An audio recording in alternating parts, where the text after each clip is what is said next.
Hi, everybody. Welcome back to Beyond the Track with Daniel Blair. Thanks for tuning in to another episode. This one is with the Kyle Chisholm, and it's going to be a fun talk because we're going to get into who this guy really is and how he became just a machine, like just a rock, just a solid foundation. Almost had the perfect season, Kyle. Almost. The perfect season. We'll get into that, but dude, good to hear from you. How's the summer going, man? Oh, it's hot. Gosh, I'm in Florida. Obviously, I'm from Florida. Always been from here, and it's always hot. So I'm just sweating over here. And it's good. I've had a little time off since the Supercross season ended. Let my shoulder from my injury in Atlanta, which we can get into, let that kind of heal up. And I just got back on the bike this week and just riding for fun.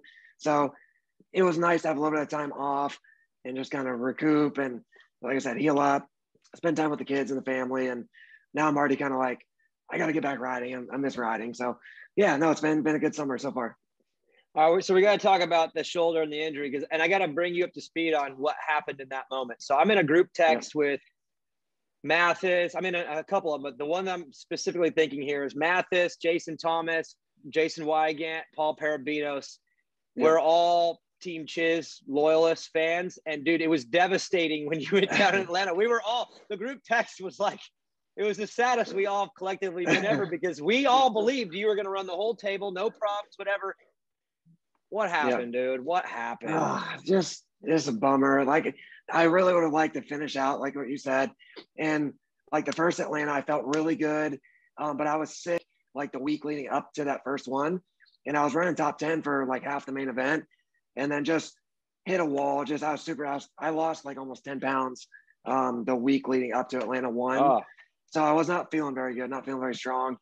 But I felt good on the bike, but fitness-wise, I was drained. And so it was a bummer because I'm like one of the top 10, and I was there, and I just didn't make it happen, obviously. And then so Atlanta 2, I'm like, okay, feeling a little bit better. And, just always trying to push. And in the whoops, I think it was the last qualifying session, just a dumb mistake, whatever. I was on a good lap. I had a pretty decent lap before that, but a couple little mistakes. So I carried it over to like another lap just to keep it going. Had a really good one going, and the whoops were tricky. They were a long set of whoops there, and they got chewed out pretty good, a lot of edges. And just kind of, to be honest, like looking back on it, like, when crashes happen like that, they happen so fast, like, holy, like what just happened? But like, I kind of, again, just being honest, like let my guard down a little bit, I guess, like whatever you would call it. Like I was kind of like too comfortable, but trying to like relax and just flow, but kind of just, that tiny little like lack of focus. And I wasn't gripping the bike like I should have been. And I got kicked sideways a little bit. And when it kicked sideways, it knocked my one foot off. And I think what a lot of people, the people that did see like the end of my crash, before, what you could kind of see is, like I said, it kind of kicked and my foot slipped off, and then it kicked back the other way and my other foot slipped off, and then it was, feet off. You're just on for the ride then. Yeah. And it could have been bad. I could have like crashed, and landed, endoed in the whoops, and I kind of saved it, but then I slid and like whiskey throttled because, I was hanging off the back. And right when it whiskey throttled, I was like, okay, I'm like, just let go of the bike. And I let go, and there's like a little patch of concrete from the road racing stuff. And I just, like probably a foot, I just landed with my arm out on the concrete. And I just hurt my shoulder. But it was like, could have been bad, like stupid little mistake, kind of saved it, could have been worse, and then saved it, but then it still ended up kind of bad because I landed on the concrete. So just a dumb little, like I said, kind of like a lack of focus. And it's hard, you have to be so sharp and so perfect, as like in Supercross. And it wasn't that I wasn't paying attention. It was just like one tiny little detail of, not gripping my feet to certain, how I should have been, and one little kick, and that's what can happen. So it's part of it. When you do 17 races and all the qualifiers and all the racing, something's going to happen at some point. It's just, hopefully it's not too bad. And all things considered, the injury wasn't terrible. It just was bummer timing, and is what it is. So I'm going to steer out of my kind of line of questioning here, just kind of go to a character type thing with you. I'm big on like self-owning, right? When you make a mistake, I always feel like if you own it, even if it's not fully you, that's a good starting point, because then you're at least taking responsibility. You're obviously doing that. You could very easily say, oh, those whoops were built bad, or my bike did this. But have you always been like this, where you're like, I messed up, I reviewed it, it was my bad, I caused this, I need it? Have you always been that way? Because I feel like that's such a powerful character trait. And I don't know if you learn that as you get older, because you're older in the racing world. Is that something that came about, or have you always been kind of a self-owned kind of guy? I would say mostly always been kind of like that. My dad, my family, my grandparents, my uncles, they all are entrepreneurs. They all run their own businesses. You know, it's up to them at the end of the day to make their business work, whatever. So I was kind of raised with that mentality. I guess I would say of just, you know, do it yourself. You know, it's all on your shoulders. It's all, you know, you can control. You can only control what you can control. But, you know, if you control what you do, then that's, you know, that it's either your fault that you have success, or it could be your fault that you have failure in whatever it is that you do. So I think looking back, probably a lot of that is just, you know, how I was raised and kind of values I was taught. But I'd be lying if I said, you know, if I went back 10, 12 years in my career as a racer, that there wasn't times I was like, oh, this bike sucks and that, you know, this happened, whatever. But so I would say a little bit of it is, like you said, that maturity of, so I think it's instilled in me to kind of just because of how I was raised. And then now as I've matured and it's grown with you. Yeah. Now I can look at it and be like, well, my bike should have done this better. But like, really, I went through those whoops, you know, however many times. And then one thing happened. You can't just blame it on something else all the time. And honestly, as I've matured, I want to be able to blame myself, because if it's like the bike broke and it's the mechanic's fault, or the track did this and it's their fault, like I can't control what the mechanic does, what this person does, what anyone does except for me. So if it's my fault, my mistake, I can, if I'm able to recognize it and learn from it, I can hopefully prevent that from happening again. So I would rather it be, you know, my fault, my mistake, because I can kind of look at myself and be like, look, this is what you did wrong. Let's not let it happen in the future, you know, whatever. Or if it's something out of my control, I'm just going to hope it doesn't happen again, you know, whatever. So like I said, I think it's instilled in me. And then with, you know, age and maturity and experience, kind of, I've learned to, you know, just be realistic, you know, with myself and everything that happens. So, yeah. No, I love it. I love it. And I'm with you on that. Like when things happen outside of your control, it's like, how do you learn from them? It's hard to learn. It's just kind of like bad luck, where if you make the mistake, you can fix that. So I love it. It struck out to me in your description of what happened. So overall, the season though, man, like, I mean, it was good. Dude, you're a rock. And dude, our group text again is so funny, because there's a couple of times this year where I was like, oh, Chiz ain't Chiz in this one. It ain't gonna happen. And then I look at the leaderboard and you're from like 8th to 2nd in LCQ. I'm like, this dude just can't not. So overall, the season, I mean, just how was it for you? Because for us, it was very entertaining to watch your season, but how was it for you? It was good, you know, like this second year, kind of doing my own thing again. I've done it in the past, you know, on doing stuff on my own, riding for teams. This is like second year in a row, kind of building my own little program. And so for me, like to go from start, Yamaha was awesome. They kind of stepped up for me, building on last year, gave me a little bit more support this year. I teamed up with Mike and Christine from RMHC. They have an awesome rig. They've been in the sport for quite a few years, and their family, they have kids that race. So we kind of put our programs and kind of our efforts together to build off what I did last year, and put a pretty good little program together this year. So starting the year, I was really excited, getting more support, have everything kind of in the works with enough time to be prepared, unlike, you know, previous seasons. So felt good coming into it. But then, you know, I'm looking at the lineup at round one, and I'm like, how do I make it in the main? Like, I don't know how I get in it. Like, I'm looking at the list and I'm like, well, that guy's good, and that guy's good, and that guy's good. And again, maturity, I've learned to not go like, okay, well, that guy's going to beat me. That guy's going to beat me. I think I could beat that guy. That guy's even with me. That's like kind of that mentality I used to have, where now it's like, you know what? I'm one of these guys.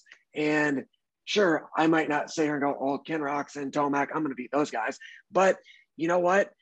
If they're in LCQ and they get a bad start and I rip the whole shot, why couldn't I beat them, in the LCQ if it came down to something like that? So, I kind of learned to not read the names as much and just be like, look, I'm one of these guys. I'm going to go do my best and see where that puts me.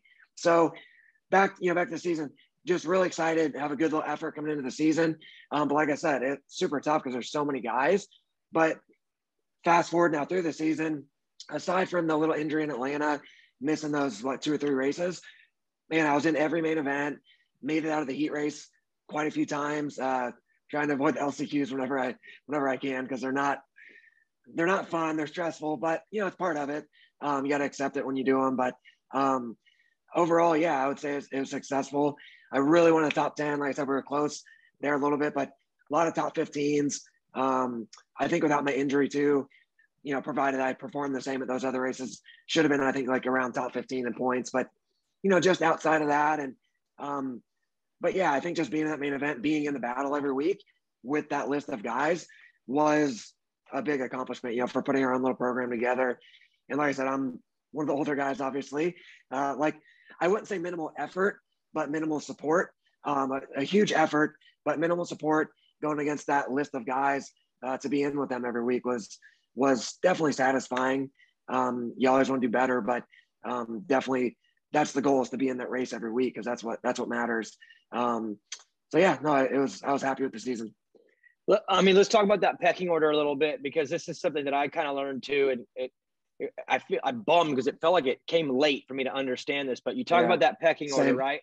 Say you're on the line for the main event and you take everyone's accolades and their resumes and how they're riding.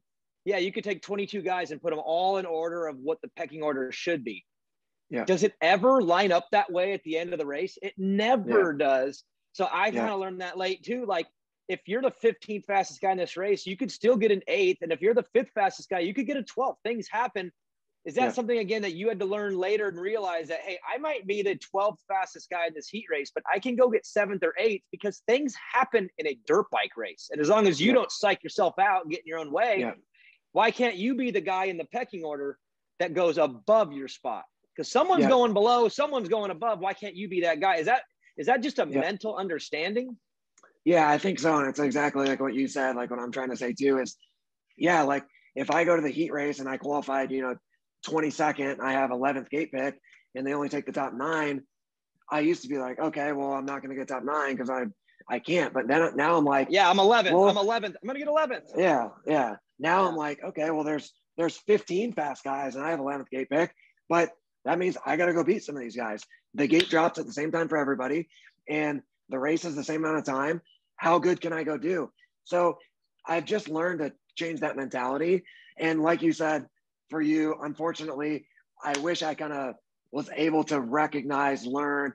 I think you're always learning. I've always tried to have an open mind to learn, but I wish I would have recognized it and learned it and applied it earlier in my career. But again, with that said, it is what it is. Everybody's kind of on their own time, their own, thing in life, and not going too far into the future. But that's why I really would like to work with some guys in the future, things like that, things that I recognize that help me and that I've learned along the way. I have a lot to share, just like you. And gosh, I wish I could go back 10 years and talk to myself. You know what I mean? So I look at some of these other younger guys. I'm like, gosh, like, they're probably faster than me. They're better than me. They probably beat me right now. But gosh, if they only knew what I knew. And that, I don't know it all, but I know some. And, just with experience, that's what you learn. And I look at some of these younger kids and I'm like, gosh, I wish, there's so much that they could be taught or told. And I wish, which I did, but I wish I could go back in time and talk to myself 10 years ago. And I had good people to look up to back then, but you only know what you know through experience. So it's just like you said, though, it's that mentality, the mental approach, your mindset. Like you said, you guys doubt it. I doubt sometimes on the races, like, gosh, I don't know if I'm making the main, but I always went to the gate with, you know what? I don't know if I'm going to make it, but this race is happening. I'm in this race. Why can't I go win? Go do my best start, my best laps. I work too hard during the week, on the bike, off the bike, time away from my family. I work too hard to go like to you know, give shoot up myself before in the gate foot. drop. Yeah. Or Yeah, give up before I before they even even try. start. Yeah. Yeah. So like I got to give my best effort. And if it's first or last, if I make the main, don't make the main, at least I can go to bed that night knowing that I worked my butt off. I did my best. You might not perform your best all the time, but you're going to give your best effort. And hopefully with everything, you know, it is your best performance and you go just do your best. And that's what it is. So yeah, just that mindset, that growth. So I'm with you 100%. That again, it's learned, right? It's so hard when you're young, because when you're young, you don't see it all. I'm 100% with you. You mentioned you made a few heat races, which is got to be a blessing, right? To avoid the LCQ. Yeah. You at the same time though are like the master of the LCQ. I've seen you win them. I've seen you be way back, come through. So you've mastered the art of escaping that race. Take me through what those escapes feel like though, because dude, that's the nuttiest race of the night. It's the nuttiest race. And I think it's nuttier than the 250 because the 250 class is squirrely too, but it's more nutty in a like, what the hell? Or in the 450 class, it's like you got guys that know what they're doing. They're good. Yeah. Still a little bit of what the hell. So, I mean, what's it like for you when you're on the gate for an LCQ and you know, like you're about to go into a 5-minute tornado and you're really good at it. So like, I mean, how do you approach that without giving away all the tricks to the guys that you line up? You don't want them to all know it, but what can you share about that experience and how you approach them? Man, I think a lot of it's like what I had just said. And and then the flip side of that is there are good guys. And you know, everybody that's racing Supercross, they're all good riders. If you went to a local track and didn't compare them to Ken Roxon, they're fast as crap. No, you know, they're amazing riders, right? So you know that, and then it's a short race. If I get a bad start, fall over, just whatever, somebody falls in front of me in the first turn on the first lap, it's hard, you know, because all those guys are good. Sure, I could look down, you know, my left and my right and go, well, I'm better than those guys. I'm better than those guys. I should win this race, or I should at least get top 4, right? But it's so short that any little slip up can not even give you a chance to make it in. So first off, I go with that mindset, like what we just talked about. I can do this. I can win this. You know, these guys are great, but I'm great too. I'm going to go do my best and see what I can do. With that said, again, it starts with a start. You know, it always sounds stupid, but I focus on the best start that I can do. And then from there, if it's a good start, bad start, you just have to be reactive to the situation. If I have a good start, I'm going to put in 2 or 3 hard, you know, obviously I'm racing hard the whole time, but I'm going to really sprint those first couple laps, get a gap, establish myself to stay away from that 3rd or 4th spot where, you know, you have guys in front of you just trying to make it in, guys behind you going to do anything and they'll take you out to get in. So avoid that if possible. And if you get a bad start, it's okay, be smart. It's only 5 minutes, but it is 5 minutes. It's not a 1-lap race. If I throw it away in the first lap, getting, you know, impatient or whatever, I lose it immediately, right? So just really be smart, like literally moment by moment, and the big picture in mind, which is at the end of the 5 minutes, I'm in the top 4, and also the short term in mind, like I need to do this and this, and then this, and then this to get to the end of that 5 minutes to be in the top 4. So it might be, hey, don't force that pass just yet. Or it might be, look, dude, you got to make this pass and you've got to go. Yeah. You just have to be in the moment, the right mindset, super focused, your mind super clear, and make those right decisions. And nobody's perfect. Obviously, I don't have a 100% record of making every, you know, LCQ, but like you said, it's pretty good. And again, that's just that learned mindset and experience. And then you can go through life and go through stuff and have experiences and learn, but if you don't apply them to the future, it's a waste, right? So yeah, you didn't even learn it then if you can't apply it, right? Yeah, all my failure, all my experience, then that's when it comes to, okay, apply it. And again, everyone's not perfect. You're gonna mess up sometimes, but that's, I think, why I can have a pretty good record like this year of making it happen, because I just took all those lessons I've learned and try to put them into that 5-minute window and do my best. So again, I think it was Daytona, might have been the one where you were in a pretty bad spot, and I was like, dude, is this really like gonna end right here? And Weege was there, and like he was doing the live event, and we're talking and we're looking at the lap timing, and dude, that was one of the ones I think where you I'm assuming were calculated each move, but you made them all. It was like boom, boom, boom. I mean, you just went through them. So I would say like one thing I feel like I'm pretty good at. I don't know why. Maybe from I'm really good friends with James Stewart. We've rode together since we're on 60s, all the way through until through his career and my career. And obviously he's so great at passing people. He's you ever watch him, if he gets a bad start, he goes through the pack so quick. So I don't know if it's just from learning. I mean, I literally lived there. We trained together, ride together for so many years growing up. And so I don't know if some of that's just like ingrained in me, but one thing I feel like I'm good at, and again, I don't even know, I couldn't really explain why or how other than just what I said, is when I get that bad start, whatever, I feel like I'm really pretty good those first couple laps at just getting to where I need to be, slicing through people, getting up there and get myself at least in a position to have a chance. So I don't know if that's why, whatever, but so back to your Daytona reference, like, I actually had a decent start. I think I was like second or third, went around that left, and then you went out of the first turn. It was like a sharp left, and then we made a 180 right. Well, whoever was right in front of me, the rut, you went inside and you went like roll and then double. Well, the rut went through the turn, over the roller, and up the next jump. Well, first lap of the race, I'm like, okay, well, don't follow this guy. So I went through the rut behind him, and as we rolled, I tried to pop out of the rut to not fall him over the double and to try to set up a pass by the end of that straightaway. Well, when I popped over the single and tried to pop out of the rut, I didn't realize that the rut went on the backside and up the next jump. So my rear end got stuck in the rut. So I was like front end out of the rut, rear end in the rut. And I went off the double sideways, landed completely sideways. My foot hit the rear brake and just stalled the bike. So when it stalled, I'm like, first thing I thought is, crap, there's 20 guys behind me about to land on me. And I'm like, oh, just don't hit me. And I'm trying to I have the clutch in, I'm trying to roll as far as I can. And somebody just smashes me in the back, like handlebar in my back, like a knee probably to my rear fender. And I didn't see it obviously, but as that happened, I literally just instinct, it bumped me forward. I dumped the clutch and the bike started. And obviously with electric start, I would have got it started pretty quick anyways, but all in all, just a stupid mistake. I'm human. I'm going to make mistakes. So got cross-threaded, stalled it, got hit, had to roll the triple. I went from second or whatever to 10th right away. And obviously a short race, that's not fun. And it's hard. So literally there's good guys, McElrath, a lot of good guys in that LCQ. And I just went tunnel mode, whatever. And just I have to go. I'm not looking at anybody.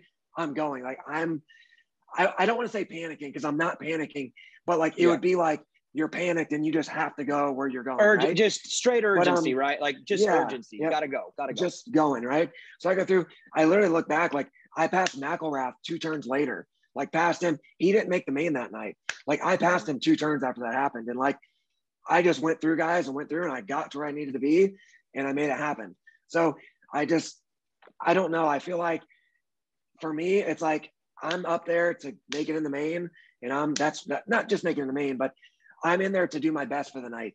And the first step to that is making the main, then doing my best in the main. And for me, I don't want to say I'm going to do whatever it takes to get in the main, obviously within reason. I'm going to go give it my all and try to be in the main. It won't be without, the lack of effort. So, when that happened, it was just, I got to go. This ain't where I want. It was a good one. Go. Yeah, it was a good one. You moved through them all quick. Yeah, it's just that mindset, whatever. Yeah. So a lot of personal development, I guess. Yeah. So I'm curious about this. You just finished the second year of your own program, which I have to imagine you being again older. You've learned enough to if you're going to build a program, you're going to build it right. You know what I mean? If you're an 18-year-old kid, I'm going to do my own program. You're probably going to do a lot of things wrong in your program, but you obviously are building this thing to work for you with all your experience. I'll start with kind of an easy one. Why Yamaha for you? I mean, you have a lot of options out there. You're Kyle Chisholm. You could get support from anybody, but you chose a bike. Why did you choose that bike? What about it works for you specifically? I really like the Yamaha. I know it's had its critics for a lot of years or whatever, but for me, I rode the 09, the old, normal engine Yamaha when I was on San Manuel. I rode the new backwards engine in 2010 and 11. And arguably, hold on. Did you like the 10 and 11 though, or did? Okay, so arguably, those are the best 2 years of my career. I had a really bad injury. Bike. See, so not to go too far like off track. I'll talk as much as you want, but not that those years, the 10 and 11, the bike was super fast. Like the Yamaha's known for now. They did the engine reverses, all the stuff that they did, and it's completely different. It was weird, different, just whatever you want to call it. But it was really fast. And luckily, or whatever you want to call it, luck, whatever, I ended up filling ride. I started that year on my own on a Yamaha with that new bike. For whatever reason, I kind of just felt, I just rode the stock version the beginning of 2010, and I liked it. I was like, oh, it's fast, whatever. And it was at that point, it was my only option to get some support. So I'm like, I better like this thing. And a couple races in, Moto Concepts needed a fill-in guy, and they were on Yamahas at the time. So they put me in, and I was top 10 at the end of the points in that year in Supercross, and I got 6th in the Motocross Championship that year. That year I got my permanent number. Yeah. Okay. Had a really good year. I was 10th in Supercross, 6th in outdoors in the championships. And the things that, so back to what I was saying, luckily, whatever you want to call it, Enzo was doing our suspension, and Ross, Maeda, and the guys that are there, super smart, good guys. That's what I run, KYB, Enzo stuff on my bike now. We did a lot of testing, and I would say a lot of the stuff that we did to my bike then is the direction that Yamaha kind of went with the motorcycle over the last decade, from 2010 to now. Yeah. Even fast forward that, like around 2013, when they were coming out with the 14, like the newer version of that bike, I did quite a bit of testing with Yamaha, like factory Yamaha, in 2013 with some development for the 14, 15 and so on.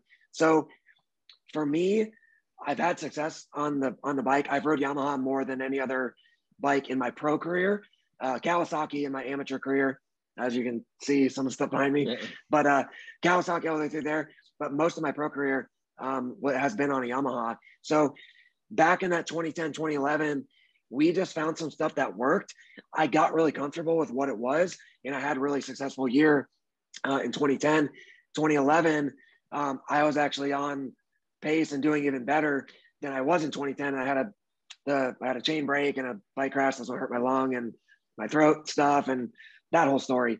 So kind of derailed and, kind of put me back for a couple of years, just dealing with those injuries. And, but I had success with the bike then.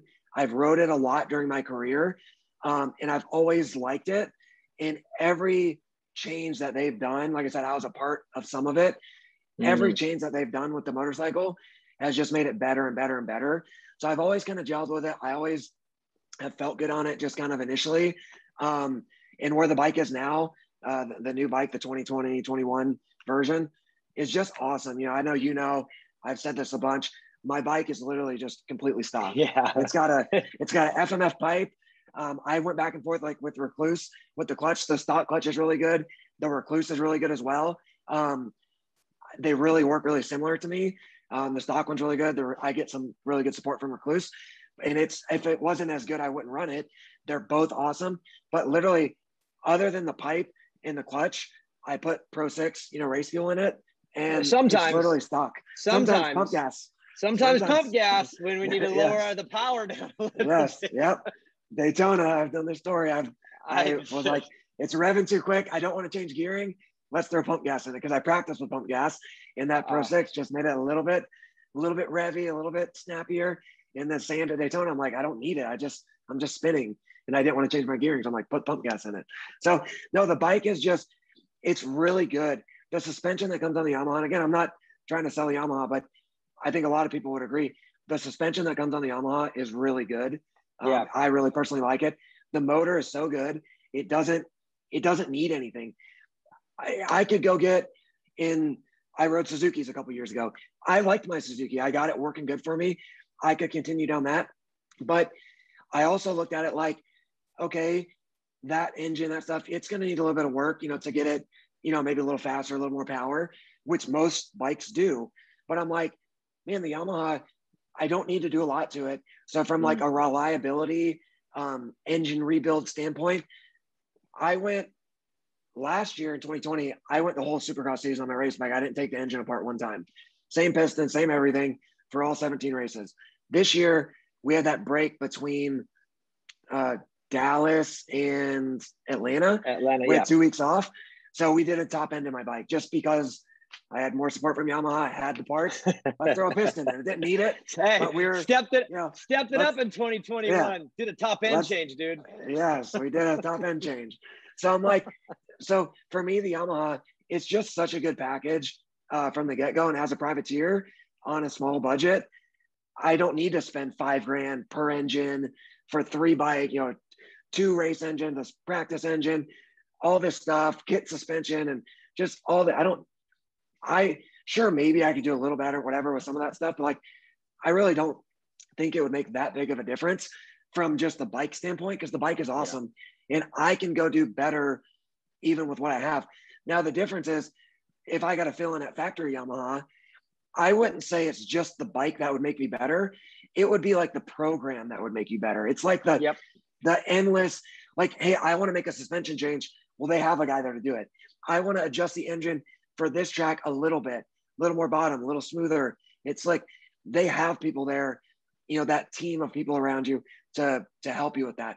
But just from a bike standpoint, the bike's awesome. Like, my bike was great.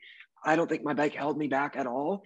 If you wanted to look at it from that perspective, it's more like the team function of like the engine, the suspension, the electronics, the this, the that. It's that package group of a team, that you lack. But for me, the Yamaha, the bike is just really good to start with. And I'll throw a little story, not to do too much, but so when I got my new bikes this year, my suspension wasn't quite done at my suspension guy. He's a local guy here in Florida. He was meeting me out at the track. Well, he had some stuff to do in the morning. He was there about an hour after I showed up. Well, I had the new bike there, and I'm like, well, I need to, put a heat cycle on the engine and ride a little bit.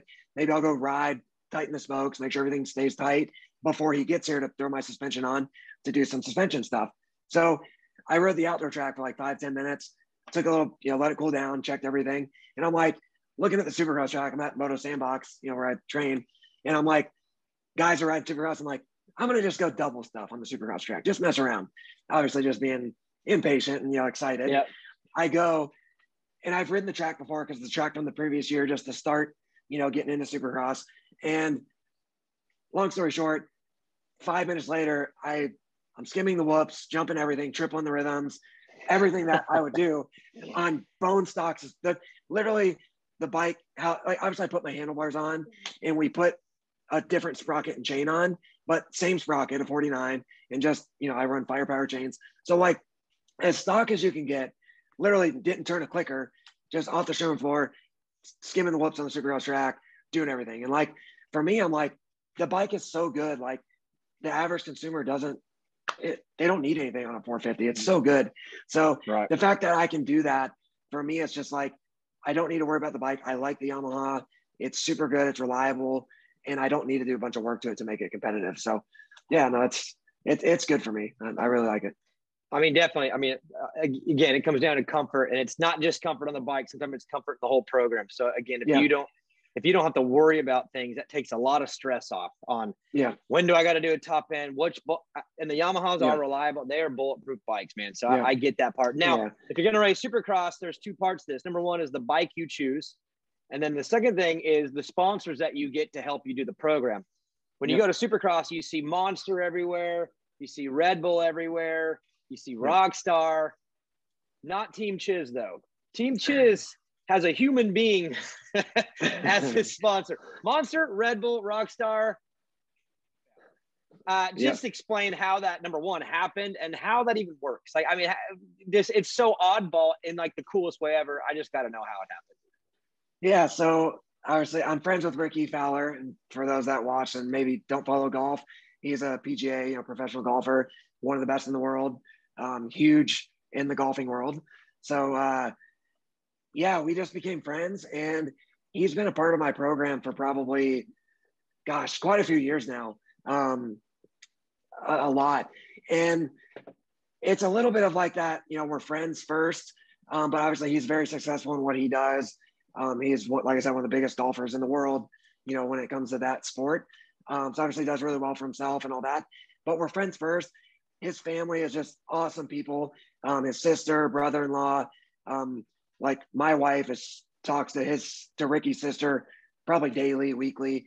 We've all just became friends.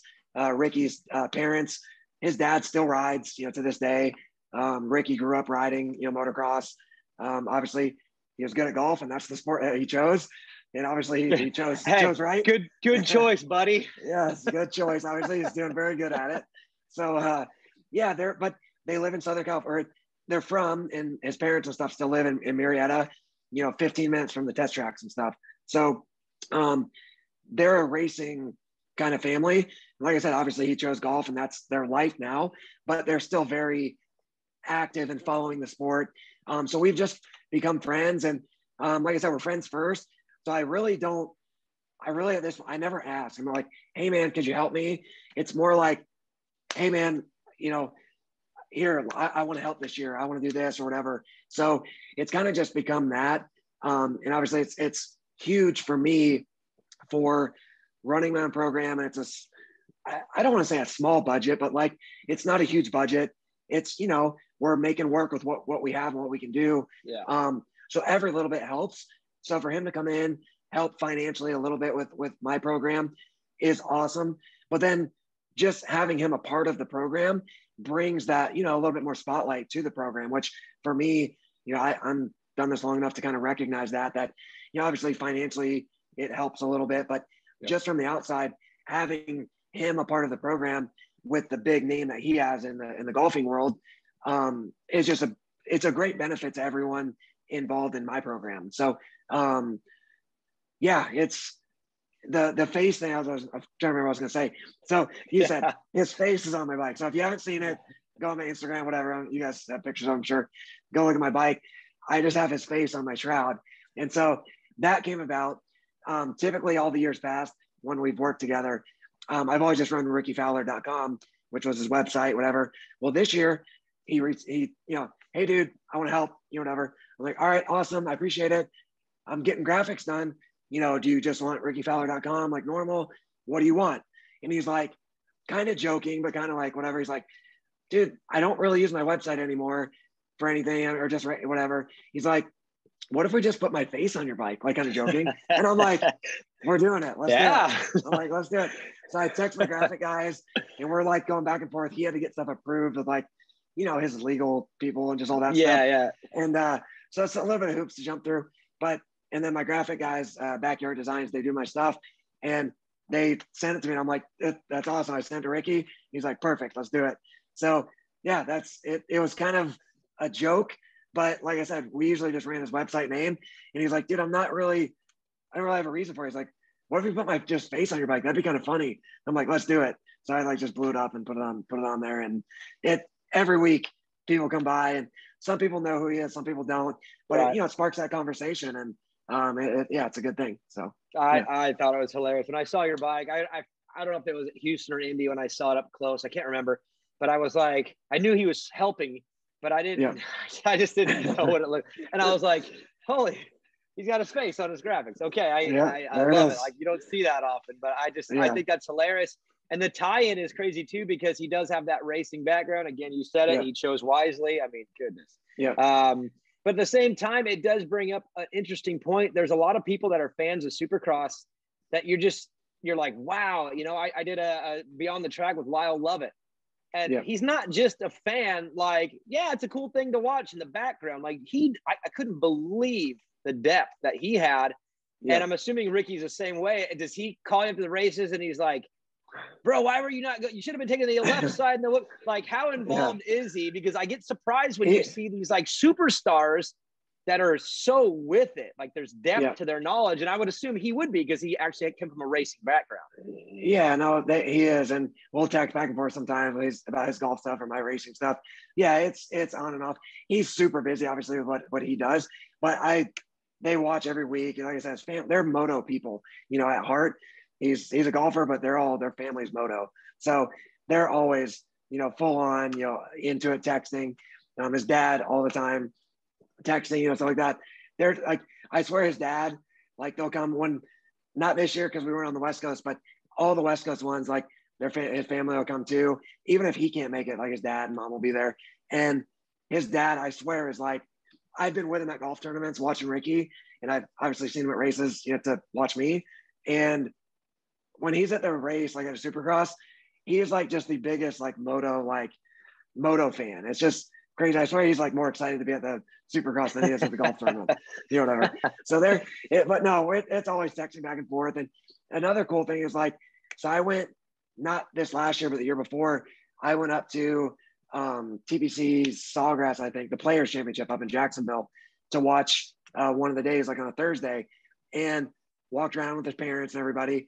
And after the tournament, Ricky was down. We got to go up like by the clubhouse where just the players and caddies go, and sitting there talking like with his parents and Ricky, and like, I don't remember I don't want to name names. Some other professional golfers that I'm buddies with Ricky, but then I like golf, and I see some of these other guys. I'm like, ooh, that's so-and-so. And that's so-and-so. Like, I've never met him before. Total fanboy, right? You're just fanboying out. Like a Bubba Watson and guys like that, right? And I'm like, and some of them come over and they're like, Rod, Ricky's dad's like, hey, this is Kyle Chisholm. That's who we watch on TV. And they're like, oh yeah, we watch you. Good luck this weekend, whatever. And I'm like, these other golfers and stuff that follow the sport and watch too, probably a lot because of Ricky. So it's like, I've been there, and guys that I watch on TV and I'm like, oh, they're so cool. They golf. They watch, our sport too. So I think that's right. Just having Ricky involved brings, kind of all of his friends are going to, just naturally want to be involved in stuff that he does. And they're like, hey, Ricky, that guy that you help, we're watching, now they're fans of the sport too. So it's an awesome thing for the sport. Obviously it helps me personally, but I also see it from the bigger picture of the sport and what he can kind of bring to the Supercross world. So yeah, it's awesome. A huge connection, especially because so many moto dudes, golf is their escape. I mean, it's like, how intense the sport is. You need like something to just detach. A lot of people golf because it's just such a different feeling. And so it's weird how much of a moto golf tie-in there is from the fan bases. It's a very odd couple, but it really makes sense at the same time. A couple questions for you before we wind this down. Summer months, we get on this call before we press record, and you revealed some interesting thoughts. You like to suffer. You like the grind. You like the outdoors. You say you don't want to do them all, but you kind of are missing the idea of like suffering into the outdoor nationals. And I just want to know why, because I feel like as we start getting to the end of our career, the later stages, we're looking for ways to avoid the suffering and the pain. Outdoors brutal, dude. And you say you're missing it. So like you said, we talked a little bit before. I think I'm just a racer. Like I'm more than a racer. I'm competitive. Like if we're mowing the grass, I want my grass to look better than everybody's. If we're playing basketball in the gym, I'm going to win. If we're golfing, I want to win. So I'm like, just super, like if we're playing Monopoly, me and my wife, we're like, she's super competitive too. We're like, I'm winning this Monopoly game, whatever. And inside joke, like Malcolm Stewart, we've had games where it gets heated. We're playing Monopoly and we're like, no, you can't do that, whatever. Ready to flip the table? Yes. Super competitive. So it's just kind of my nature. And I love I love the grind of like Supercross, right? Like if you look back at my career, I would say I'm typically somebody that maybe starts out a little slower and kind of gets better as we go. But that's just that like, okay, I did that. I can do this better. I'm going to go back and go to work and then come back on Saturday and do it. Then, okay, I'm going to go back to work and come back. Just that competition, the competitiveness. So for me, I get that fix, through the off season, through Supercross. And as I've gotten older, I'm 33 now, I'll be 34 at the end of this year. And like you said, I kind of get to that point where I'm like, okay, I need like a break. I don't want to just that constant suffering. But I think I'm to the point in my career, and I'm learning. I don't really know. But the last couple of years, I've done only Supercross, but then I still went out and did 1 or 2 outdoors, whatever. Mm-hmm. So this year, same thing. 2 years ago, I'm like, I'm not doing any outdoors. So I'm Supercross only now. I'm only doing Supercross. And what do you know? A couple months went by, and I'm like, I got to go race. I need like my fix. I need to go race. So last year, I was kind of like, we'll see what happens. I did WW. It's close in Florida. So I did it, and everything was delayed. So I'm like, I'm riding anyways. Let's go race. So this year I've had more of that open mind. Like, I'm not doing all the outdoors, but look at what I said 2 years ago and last year. I'm Supercross only. I end up racing because I know me. Now I've learned me. And when I just sit at home and I don't race, because since 2004, I've just raced all year, all the time. And 15 years go by and you just like, oh, I'm not racing. I couldn't do it. I'm like, I got to go race a race. Right. Yep. So now that I've learned that about myself the last 2 years, I'm like, okay, I can't just sit at home for 6 months and then start training for Supercross in October. Like, I'm going to just go crazy. Like, I'm going to be bored. Right. So I don't know what I'm going to do yet, but that's just what I've learned, kind of the person that I am. So it's nice to have that time off. I have a 5-year-old and a 2-year-old, 2.5. Like I said, I'm 33. I'm not 18 anymore. I need that recovery, even just the mental. I would say more so the mental recovery, even more than just the physical, but just that like mental, emotional, get away from that grind, the suffer, the competitiveness. You kind of need that break. I want to spend time with my kids. They're growing faster. They're growing faster than I can imagine. So I want to be here. I want to have that, I don't have to worry about racing, just be able to focus on them. But I do know that personally, I still need some of that competitiveness. So I'm like, I'm going to take a month or 2 off, whatever, recoup, rest, hang out with my kids, hang out with my wife, do some stuff around the house, do nothing if I want, whatever. And then maybe I'll hit a race or 2, if I'm probably going to want to. So keep that, option open. So I took about a month off.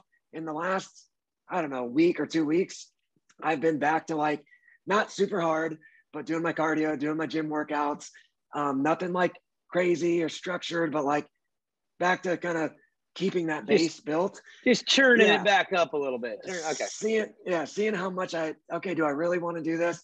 So I rode for the first time 2 days or a couple days ago. And then yesterday, just to ride, nothing structured, just to have fun with my brother, my cousin, just at local track. And I'm like, see if I like, not that I like riding, but like, see how I feel. Do I want to like go put in some work? Because see, that's the other thing with me. If I'm going to go do this race, if I'm going to go do Southwick, I'm not, you say off the couch, but I'm not going to literally just come off the couch and show up on Saturday. Yeah, you're going to put some in. Yeah, I'm going to maybe not ideal amount for what most guys would do, but I'm going to put, 2 weeks or 2-3 weeks of like some work in and then go race. Right. So I'm like, I'm just going to kind of keep my base, stay kind of like feeling okay on the bike, and then go like, okay, I got 3 weeks, Southwick, I'm doing it. Let's put in some work for 2 weeks, 3 weeks. Let's go do it. So part of me, the other part of me as well is, I think even when I'm done racing, I like training. I like doing cardio, my bicycle, my running, swimming, rowing. I like gym work. I like working out. I try to be a healthy person. I enjoy that as a lifestyle. So even when I'm done racing, I foresee myself eating good and training, even if I'm not racing. Kind of tie back into that, maybe getting into like a coaching, maybe not a trainer, but a coaching role, kind of, with some younger kids and stuff like that. So that's just kind of the person I am. So I'm just kind of continuing that even in my time off. I'm not sitting on the couch eating a bag of chips and drinking soda.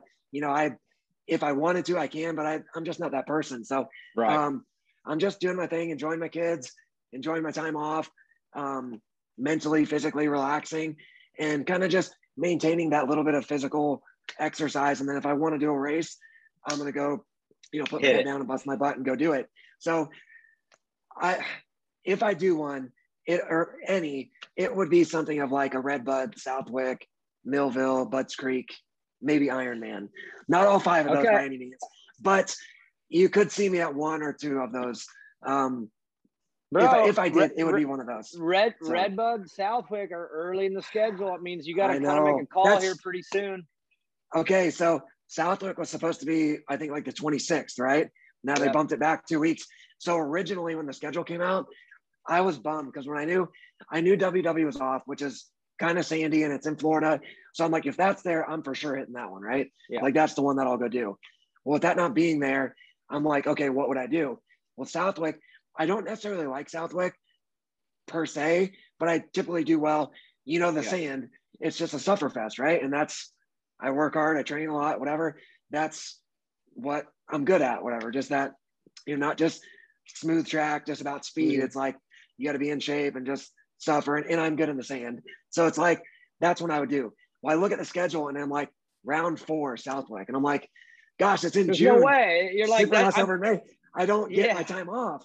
I've got to like take a week off and then I got to keep training. I'm like, that doesn't work. So I was like, you know what? I'm sticking to my plan. I'm taking a month off. Number one, to let my shoulder kind of finish healing up because I missed those couple races. I jumped back into that last round at Salt Lake with no riding. I rode press. I'm like, I'm going to ride practice. See how I feel. I did it. I made the main top 15 again. It was good, but I was in a little bit of pain and needed some time. But I didn't have to race. I didn't really need to for points or anything, but I was there. I was going anyways for some meetings with Yamaha and stuff like that. So I'm like, I'm here. If I feel okay, I'm going to race. And I felt okay. So I gave it a shot and it was good. But I really need to let my shoulder heal. So I'm like, you know what? I'm sticking to the plan. Southwick's early, but I'm sticking to it, taking a month off.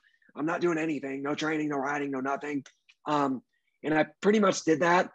And then I probably cheated a little bit on the training side. I started running and because I saw that Southwick day. When I saw it it moved back 2 weeks. And then I'm like, ooh, I've had enough time off. That gives me 2 more weeks. Now I can still kind of get my 3 weeks in of training before then if I want to. So I kind of started my training off the bike. I rode a couple days just to see. So I'm going to need to decide here in the next week if I'm going to do it.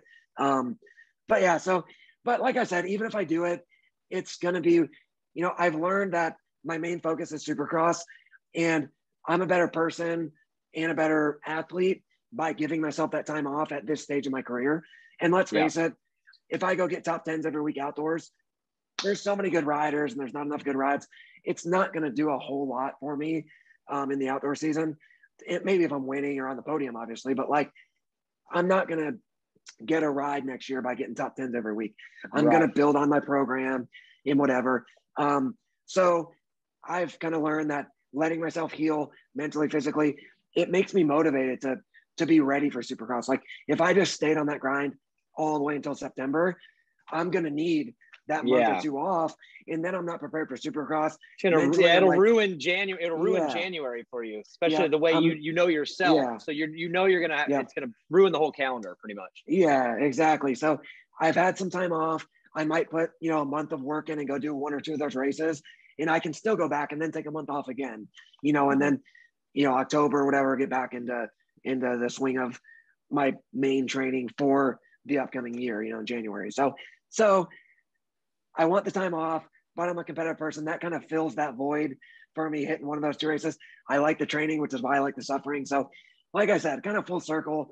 I'm enjoying this part of my career of just the Supercross, but mixing in some stuff, having some intentional time with my family, with my kids.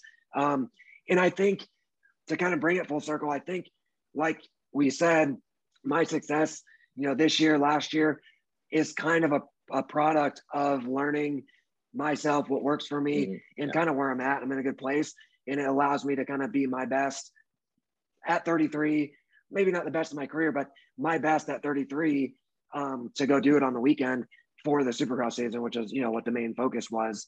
So just kind of learning myself and learning what works for me in all aspects of life, to be my best in, whatever I'm doing. So that's kind of just applying it, and learning as I go. Makes total sense. Even like Brayton, he figured out how to make his career work the last 5 years by making those smart adjustments. So I could see you're kind of doing the same thing. You got to figure out yourself so you can be successful. Last question for you then. don't know if you can do this, but what's 2022 looking like? I'm assuming you're going to go into year 3 of your program, build off it. Yeah. Anything you can say about it or not say about it? I mean, just roughly, what's it looking like next year? It's top secret. I can't say it. No. No, I'm pretty open book, whatever. Nothing set in stone, but we're just working on building on what I did this year. Nothing's signed, nothing's done for next year. But I will say everybody that I worked with, this year, happy on board to continue at least what we're doing, if not, building on it. So really just working on, like I said, me, Mike and his wife, which we kind of came together, and that's, the semi that I rode out of. We kind of partnered together this year and built my program. They're super excited. And I kind of referenced some meetings I had at the last round.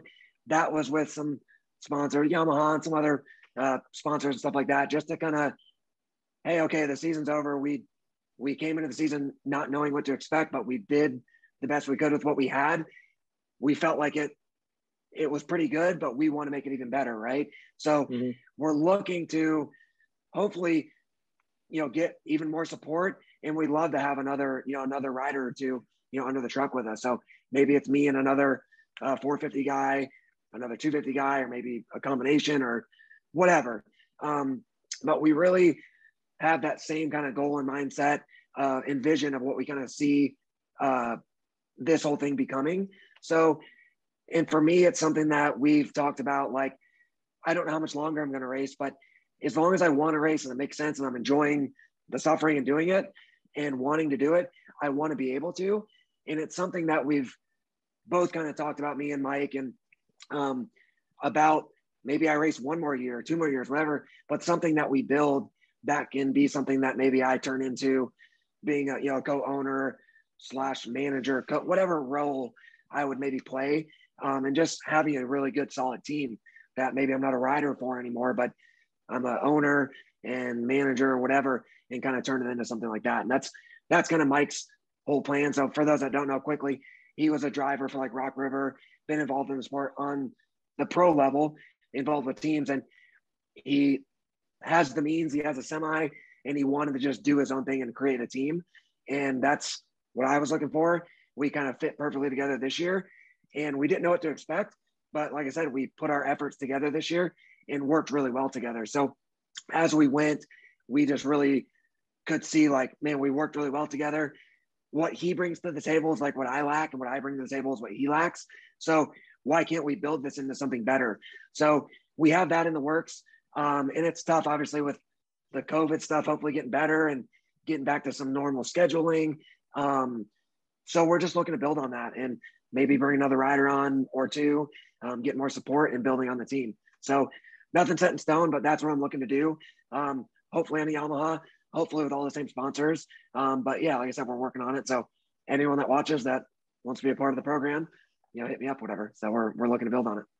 And if it works out, put your face right on the graphics. You can have your face there, just like Ricky. The blueprint is set. You want to sponsor the team? Supply a picture of your face. We start right there. Exactly. Chiz, thanks for coming on, man.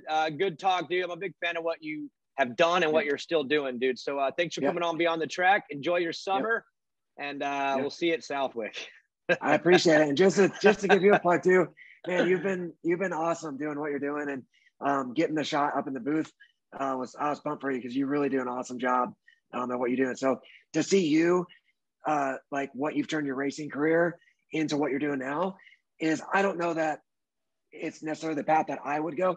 Wouldn't be opposed to it, obviously, but like it's inspiring, I guess I would say, to see like kind of what you've built for yourself from your racing career to what you're doing. And you really do an awesome job, in the booth, talking on doing this stuff like that. So it's cool to see, and inspiring for, like I said, somebody like me coming towards the end of my career, who knows how much longer, to kind of like find that niche of like, what am I going to do? Because I love the sport, but it's like, what should I do? So just want to give you a quick plug to, you're doing awesome what you're doing too. So I appreciate that, man. Figure out what I want to do. Yeah. I appreciate that. Thank you. Yeah. And I'm assuming you're going to have the same thought as I did. The end of your career is a kind of a terrifying thing, right? It's all we've known our whole lives. And it's like, what am I going to do? For me, it was a little bit of luck and some timing. And then I took the same racing mentality into the new job, and it's worked out. So I assume with your focus and the way you do things, whatever's next, you'll crush too. I think some of us were built for the next chapter, and that's like I said, I appreciate the kind words and look forward to seeing what you do next too, because I think you'll crush it. So thanks, Kyle. And again, you didn't pick up on the tease there, but I'll see you. Good luck at Southwick. No, I heard it. I'll see you at Southwick. We'll see. I bet you do. All right, bro. Talk to you soon. Yeah. Thanks, guys. See ya.